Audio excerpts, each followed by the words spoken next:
Greetings everyone, my name is Rahul Mishra. Today we will discuss about the need and importance of digital forensics. Why is digital forensics so important today? Why do we need it? Let's do a quick recap of what digital forensics is before moving on to its need and importance.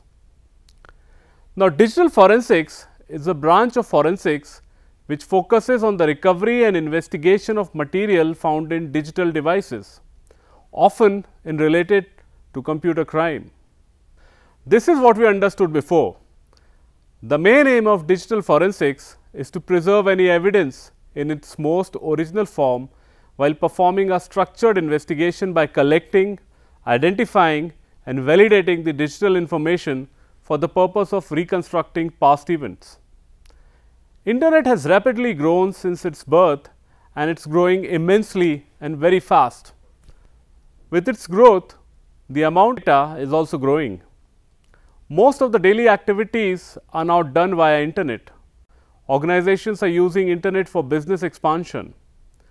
Users use internet for education, entertainment, shopping and so on. This also attracts a lot of criminals who intend to harm the users. Committing a cyber crime is a lot easier than robbing a bank. To commit cyber crime, the criminal does not need to be physically present at the scene. No hard work needed. It is also very difficult to trace back the activities. So, cybercrime has grown a lot. Even if you catch the intruder, you need to present some evidence against the attacker in order to prove him or her guilty in front of the court. This is where digital forensics come in. With the help of digital forensics, a huge amount of data is collected in short time. The data is then examined and certain information related to the crime are found out. With that information, the whole scenario of the crime is attempted to be recreated and evidence are properly documented so that it is admissible to the court. This is why we need digital forensics. Other requirements of digital forensics are: first, operational troubleshooting. Many forensics tools and techniques can be applied to troubleshoot operational issues, such as finding the virtual and physical location of a host with an incorrect network configuration, resolving a functional problem with an application, and recording and reviewing the current operating system and application configuration settings for a host. Second is log monitoring. Now, various tools and techniques can assist in log monitoring, such as analyzing log entries and correlating log entries across multiple systems. This can assist in incident handling, identifying policy violations, auditing and other efforts. We will do a small case study here. Now, we had a small WordPress e-commerce website which was running easy digital downloads. The site typically only generated between 30 to 40 MB a day in bandwidth and a couple of hundred visitors every day. Back in June, it started using a lot of bandwidth out of the blue, without Google Analytics showing any additional traffic. The site instantly went to between 15 to 19 GB of data transfer a day. That is an increase of 4650%, not good. And it is definitely not just a little increase in bot traffic. Thankfully, the owner was able to quickly spot this. After seeing the increase, it was a matter of checking the server logs to investigate what was happening. These types of things can easily spin out of control. The past 7 days showed that the site's account or page had been requested more than 5 lakh times and produced a total of 66 GB of traffic. That is from a site that typically generates a little over 1 GB of total data in an entire month. So, instantly they knew something was up. Analyzing the top 10 client IPs for the last 7 days to the site instantly showed some suspicious activity. A majority of them had over 10,000 requests and there were quite a few. Now remember, this is a small site which was only should be getting a couple thousand requests total per month. You can always rely on Google to provide you with data. Entering in a couple of top IPs into search, they could easily see that most of them were all proxy addresses, meaning someone was most likely wanting to hide their traffic. So, they understood that it was a typical DDoS attack. DDoS stands for Distributed Denial of Service Attack.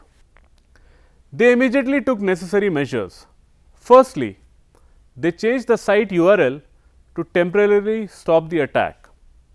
Then they tried to block certain IP addresses which was generating traffic. That worked temporarily, but the attackers kept changing the IP addresses. So, they moved to Cloudflare, which assisted them by blocking all the incoming bot traffic. Cloudflare provides DDoS mitigation solutions. They also set up new firewall rules to block any IP addresses which is generating huge amount of hits in 1 minute. Data recovery. There are dozens of tools that can recover lost data from systems, including data that has been accidentally or purposely deleted or otherwise modified. The amount of data that can be recovered varies on a case-to-case basis. We will go through a small case study here. The murder of a 25-year-old woman working in an underground illegal animal gambling game in Brazil seemed to have been solved. The police found the man who murdered her and obtained his confession. However, after recovering digital conversations from his smartphone, investigators found that he did not act alone, contrary to his testimony. Using Cellebrite UFED Ultimate, they managed to recover conversations showing that the murderer relied on accomplices who helped him get to the place and flee from there by car.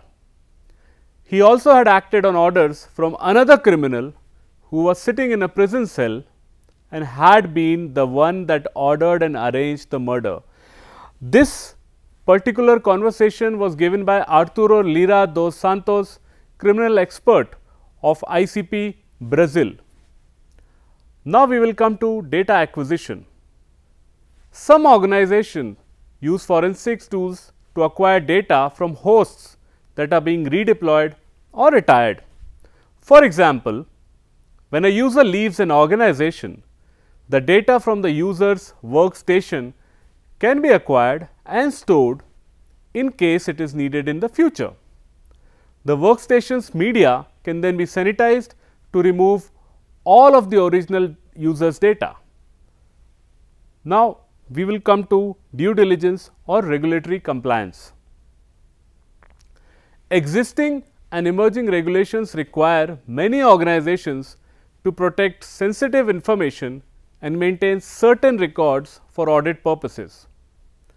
Also, when protected information is exposed to other parties, organizations may be required to notify other agencies or impacted individuals. Forensics can help organizations exercise due diligence and comply with such requirement. Coming to the importance of digital forensics, computers can yield evidence of a wide range of criminal and other unlawful activities. Many criminals engaged in murder, kidnapping, terrorism, gun dealing, gambling, economic crimes, confidence games and criminal hacking maintain files with incriminating evidence on their computer.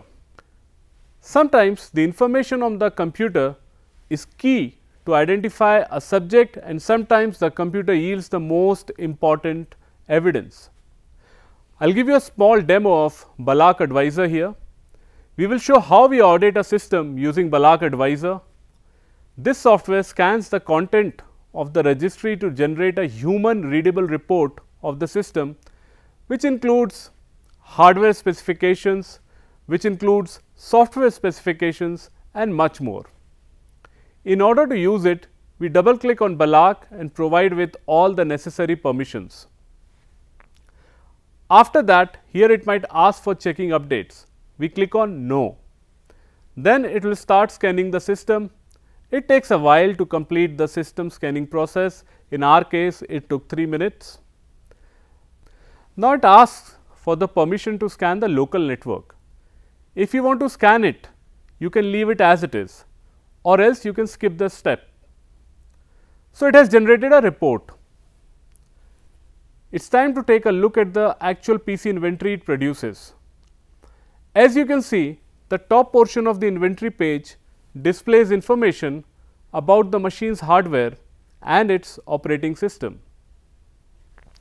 The inventory report begins by showing you the computer name and the domain that the computer belongs to.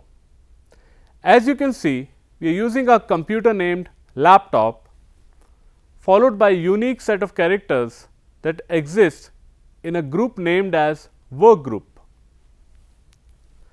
The summary section also displays the date that the current profile was created, the Balak Advisor version being used, and the name of the user who is presently logged in. If you look below the profile summary section, you will see the name of the operating system that is installed, along with any information on service packs. You can see the operating system running, which in this case is Windows 10 Home 64-bit edition with English language pack installed. Next to operating system, we have the system brand ASUSTeK Computer Corporation with the model ASUS ASUS TUF Gaming. It also provides other details like system serial number and chassis serial number. The next area of interest is the processor section. The processor section tells you the system's clock speed, processor type, and the sizes of the level 1 and level 2 caches. Here we have the processor, which is 2.1 gigahertz AMD Ryzen 5 with 4 cores and 8 threads and with 3 cache memories of 384 KB, 2 MB and 4 MB each. Next to it, we have details of the main circuit board. The board belongs to ASUSTeK Computer Corporation. The clock speed is 100 megahertz and the serial number is also mentioned. Next, we have the hard drive details. Here we see it is a Micron hard drive of size 512 GB. To the right, we can see 2 RAM slots, one of which is 8 GB and the serial number mentioned, while the other is empty. Below that, we see 2 logical drives available, mainly C and D. Following, we have the last login information, which includes login user info along with the date and time of login. There are other hardware details also available like printer configuration, display details, network card details and so on. We also have virus protection details mentioned. Then we have a network map which shows a list of devices connected to the local network. For example, in this case, we have a TP-Link router, a Xiaomi device and a Windows system, which is the one we are operating on. After that, we will see a list of software which are licensed. For example, Microsoft 365, Windows 10, VMware and so on. The license number is also mentioned in the list. Then comes a complete list of software which are installed in the system. For example, we can see Adobe software, ASUSTeK software and Microsoft software. So, this is how we generate a report of the system. This report can be used in forensics before conducting any investigation on the system, or can also be used as a proof in EULA, also stands for End User License Agreement Auditing. Digital forensics have grown into such importance because people are relying more on technology for their smooth workflow and also because of the increasing rate of cybercrimes. The losses are in huge number.